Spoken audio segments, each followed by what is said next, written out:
سلام به علاقه‌مندان خوب گل گیاه. توی این کلیپ میخوایم با یکی از گل‌های دوست داشتنی فصول گرم سال که اسمش پریوش هست بیشتر آشنا بشیم.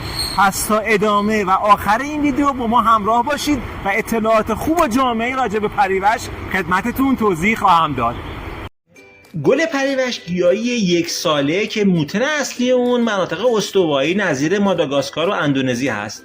تکثیر این گیاه از طریق کاشتن بذر یا قلمه زدن انجام میشه. در مجموع گلیه که به گرما و محیط گرم مقاومه، البته باید با آبیاری به موقع این کار انجام داد. در ضمن از لحاظ فیزیکی دارای برگ‌هایی به شکل بیضی هست که روبروی هم دو به دو روی ساق سبز میشن. گل این گیاه شبیه 8 ضلعیه که دارای 5 گلبرگه.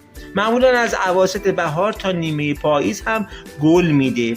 از اسامی دیگه این گیاه میتونیم به پیچ تلگرافی یا گل جادوگر یا پروانش هم اشاره بکنیم.